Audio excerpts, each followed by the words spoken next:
Hace poco vi una publicación en Twitter de un usuario contando algo que me quedó dando vueltas. Compró el GTA Chinatown Wars en la Google Play Store hace años. Pagó por él como se supone que hay que hacer las cosas y ahora quiso reinstalarlo y Rockstar le pedía restaurar manualmente la compra con un recibo de hace años, solo para poder jugar un juego que ya era suyo. ¿Sabes qué es más fácil que eso? Piratearlo.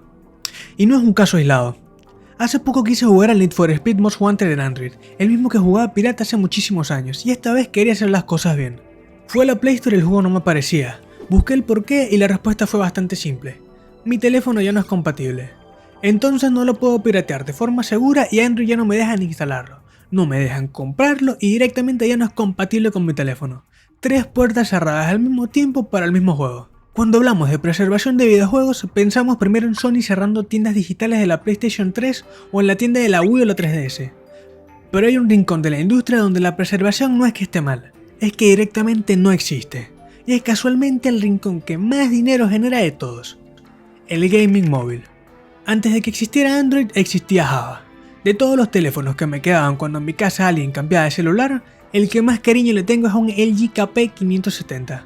Un teléfono táctil que hoy sería prehistórico ya que no era Android, era Java. Pero con eso me alcanzaba para pasarme horas enteras en Argin.net, que era un sitio lleno de juegos pirateados para celular que hoy sonaría como leyenda urbana, pero que fue completamente real por si alguno lo recuerda. Y curiosamente tiempo después descubrí de dónde venían esas siglas. Nunca, hasta hace no mucho, había conectado el Argin con argentino. Y es que Argentina fue durante muchos años uno de los pilares de la piratería en toda Latinoamérica. Pero sí, ahí bajé de todo. Recuerdo jugar al Worms en ese teléfono con un port que hoy capaz no sería la gran cosa, pero en su momento a mí me encantaba. Quitando el hecho de que cuando le tirabas el burro pasabas de tener FPS a diapositivas y el juego se quedaba 3 minutos explotando lentamente acortando la vida de mi teléfono con cada golpe, yo ya andaba súper contento.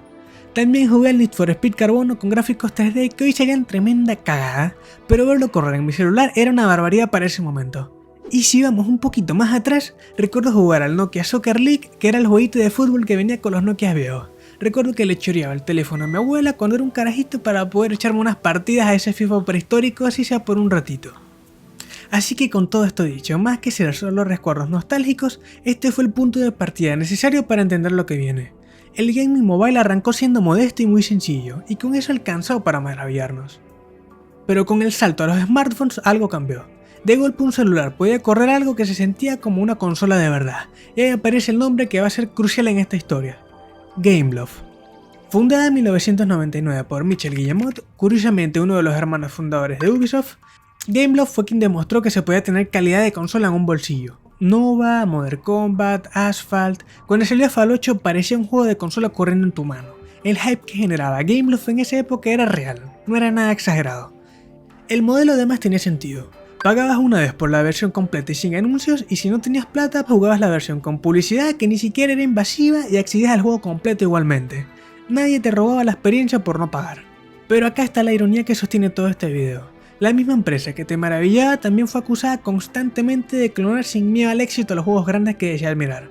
Gangstar era GTA, Asphalt era muy similar a Burnout y Nova era básicamente un Halo para celular. En 2011, cuando le preguntaron por esto, la respuesta fue casi sin darle mayor importancia. Vino a decir que la industria trabajó con pocas ideas realmente nuevas y que con suerte aparece una por año. Pioneros y clon barato al mismo tiempo. Ese doble estándar era lo que describía Gameloft. Pero lo que Gameloft no vio venir fue el siguiente cambio de reglas, el modelo freemium, gratis para descargar pero con micropagos por dentro. Supercell, King y otras compañías entendieron que no hacía falta cobrar la entrada si podías monetizar mejor por dentro. Gameloft con toda su maquinaria de juegos premium no reaccionó a tiempo, y en 2016 Vivendi los compró y tomó el control de la compañía. Y a diferencia de lo que mucha gente cree, no murieron como compañía. En 2022 Gameloft pasó a PC y a consolas con Disney Dreamlight Valley, que terminó siendo el mayor éxito comercial de su historia, con más de 300 millones de dólares generados. Dejaron de ser los reyes del gaming mobile premium, pero hoy lejos del móvil siguen sacando juegos licenciados y aparentemente les va muchísimo mejor. Pero mientras Gameloft encontraba una segunda vía de lejos de los smartphones, ahí donde ellos se habían quedado, el modelo que los dejó atrás ya reinaba sin competencia: el freemium.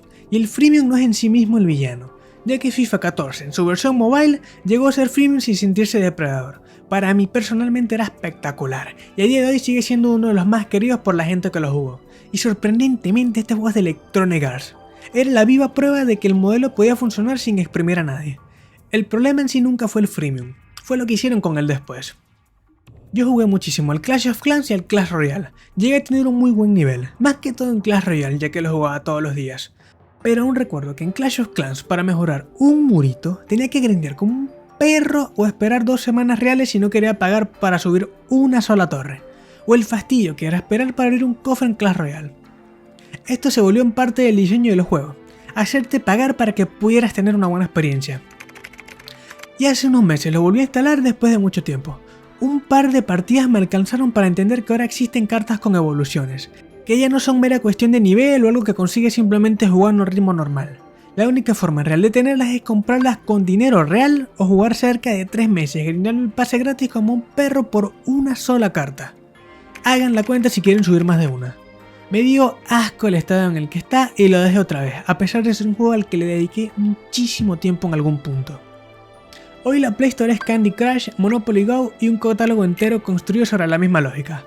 Calculan cuánto va a gastar en promedio cada jugador antes de irse, y mientras conseguir ese jugador les cueste menos de lo que van a ganar con él, van a seguir invirtiendo en anuncios sin parar. Y para conseguir esos jugadores, el engaño se volvió una estrategia oficial. Top War te muestra un runner simple en su publicidad, pero el juego real, después de un par de pantallas, es un juego de batallas y construcción completamente distinto. Homescapes y Garden Space de Playrix se vendían como puzzles de lógica, pero el juego real es de gestión de recursos también. Tan descarado que la ASA británica los penalizó por publicidad engañosa en 2020, y aún así entre 2019 y 2020 Playrix llegó a lanzar más de 20.000 anuncios falsos de este tipo. Esto tiene hasta un nombre técnico, Failvertising, anuncios donde un jugador falla adrede una tarea obvia para generar la necesidad psicológica de corregir algo que quedó incompleto. Y lo peor es que funciona, porque es lo típico que te lo topas y te da rechera ver al desgraciado fallando de maneras tan pajúas. Y para rematarlo, hay celebridades reales prestando la cara a esto. Jennifer López promocionando Coin Master, y Pedro Pascal protagonizando por ejemplo un comercial de Merch Mansion, filmado como un thriller de detectives que casi no muestra un coño del juego real que estás por descargar. Y lo más ridículo de todo, el hardware ya no es la excusa. Hoy un teléfono puede correr un port directo de Resident Evil 4 Remake, recalentándose como un reactor nuclear y drenando la batería como si estuviera en una cuenta regresiva. Pero te lo corre. Y además cada vez son más accesibles los teléfonos con chips gráficos poderosos. Tenemos el poder de una consola moderna en el bolsillo y usamos eso para tener una tienda inundada de basura, con anuncios que ni siquiera representan lo que estás por instalar. Así que ya vimos 2 ejemplos al principio de este video y no fue casualidad. El usuario de Twitter pidiéndole a Rockstar un recibo de hace años para restaurar su propia compra, y mi Need for Speed Most Wanted, un juego que no puedo piratear con confianza, no me dejan comprar y ya no me corren el teléfono. Esto es la preservación del gaming móvil y es posiblemente la peor de toda la industria sin lugar a dudas. Si un juego dependía de servidores, el día que la empresa decida pagarlos ya no hay más nada que hacer, te quedas con una pequeña inservible. Pero si no dependía de servidores, alcanza con que dejen de actualizarlo. Tu teléfono avanza, el sistema operativo avanza y el juego queda varado en el tiempo, cada vez más difícil de correr. Es literalmente lo que está pasando mientras escribo este guión y me vi obligado a añadirlo. En cuestión de una semana, Nintendo anunció que Mario Kart World Tour cierra sus servidores el 30 de septiembre de este año, sin ninguna versión offline, casi 300 millones de descargas y más de 270 millones de dólares generados, y ni siquiera contemplan dejarte seguir jugando sin conexión. Algo que sí hicieron con Animal Crossing Pocket Camp cuando les convino hacerlo. Súmale además que no se ha mencionado ningún tipo de reembolso para quien invirtió plata real dentro del juego.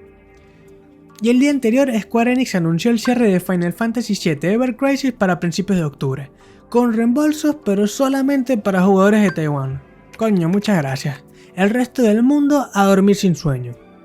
Y ahí tienes a 2 compañías gigantes la misma semana con la misma respuesta ante la preservación de la que venimos hablando en todo este video. Ninguna. Lo más cercano a un formato físico en todo esto habrá sido la N-Gage de Nokia. Ese mix de teléfono y consola portátil que fue tremenda porquería. Y a día de hoy ni siquiera la piratería es una salida segura de preservación.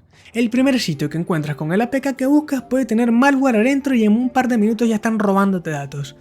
Yo personalmente lo siento muchísimo más complicado e inseguro a día de hoy piratear cualquier juego en Android que en PC. Todo por querer jugar un juego que alguna vez vendió una compañía real y que ya no está disponible de ninguna otra forma. Y como si faltara una prueba más, este mismo septiembre es cuando Google empezará a restringir a los desarrolladores no verificados en Android, y Brasil está entre los primeros 4 países del mundo en vivir este cambio. Android, el sistema que durante años fue sinónimo de sistema abierto, innovación y modificación, va camino a ser tan cerrado como ellos o incluso peor. La debacle, valga la redundancia, es terrible en este aspecto.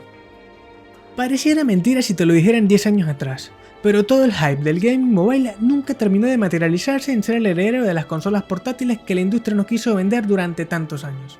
Con suerte hoy encuentras un par de ports bien hechos de juegos de consolas de la 7ª generación, un par de juegos casuales decentes y un basurero interminable de juegos desechables alrededor. ¿Hay esperanza? Tal vez, pero no me dejaron ni siquiera terminar de escribir este video para que me tiraran en la cara que les chupa un huevo, la verdad. La única forma real que les queda a la gente para preservar estos juegos es otra vez la piratería como siempre. Y es que esto conecta con algo directo de lo que hablé en mi video pasado, y es que sin darnos cuenta fuimos cediendo el control, la propiedad y la permanencia a cambio de tener comodidad. Y así como vimos que con juegos de PC como The Crew que desaparecen de un día a otro, en Android pasa igual o peor. Y lo curioso es que todo ese enojo de hecho terminó gestando el movimiento Stop Killing Games. Pero fíjate la ironía, y es que esto nació pensando solo en PC y consolas, y el rincón que más lo necesita de todos, que es el gaming mobile, ni siquiera entró en la conversación. El gaming mobile no es la excepción a esta historia, es probablemente donde todo se empezó primero. Resulta que lo único que todavía guarda una copia jugable de lo que el gaming mobile alguna vez fue, es exactamente lo que la industria siempre trató de eliminar: la piratería.